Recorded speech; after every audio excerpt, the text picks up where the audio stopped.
దున్నపోతు తొక్కిసలాట గురించి మాట్లాడితే ఎట్లా ఉంటుందో, పాకిస్తాన్ నీతి గురించి మాట్లాడితే అట్లాగే ఉంటుంది.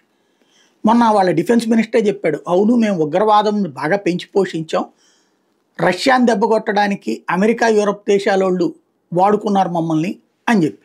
అంటే ఉగ్రవాదులు వాళ్ళే పెంచి పోషించారు ఓపెన్గా చెప్పుకున్నాడు. ఇప్పుడు ఆ ఉగ్రపాములే వాళ్ళనే కాటేస్తున్నాయి. అవి తాచుపాములు, వెంటాడి వేటాడి చంపుతున్నాయి వాళ్ళని. అది వాళ్ళ సైన్యమే ఫేస్ చేస్తుంది. ఇదే సందర్భంలో మొన్న ఒక దారుణమైన వ్యాఖ్యలు చేశాడు బిలావల్ భుట్టో జర్దారి. ఏమని, సింధు నీళ్లు ఆపేస్తే కనుక ఆ నదిలో హిందువుల రక్తాన్ని, భారతీయుల రక్తంతో నింపుతామని చెప్పేసి.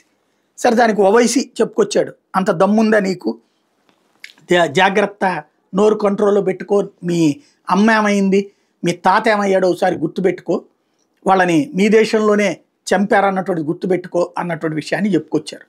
ఇప్పుడు అక్కడ మరొక కీలకమైనటువంటి ఆ భుట్టో ఇప్పుడు తాజాగా ఉగ్రవాదానికి సంబంధించి తను ఒప్పుకున్నాడు, మాది ఉగ్రవాద దేశమేనంటూ.